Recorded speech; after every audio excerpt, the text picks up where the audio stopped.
জয় গোপাল, জয় গোপাল। জীবনের শাশ্বত অস্তিত্ব, পরম আনন্দ,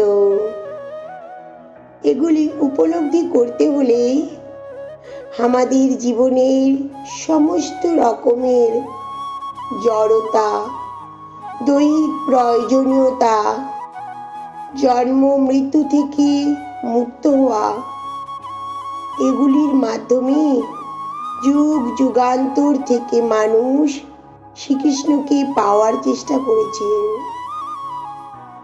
পরমেশ্বর ভগবান শ্রীকৃষ্ণকে এখানে বর্ণনা করা হয় যে তিনি পুনরাবৃত্তিভাবে কি বলেছিলেন। স্বয়ং শ্রীকৃষ্ণ বলেছেন, আমায় পৃথিবী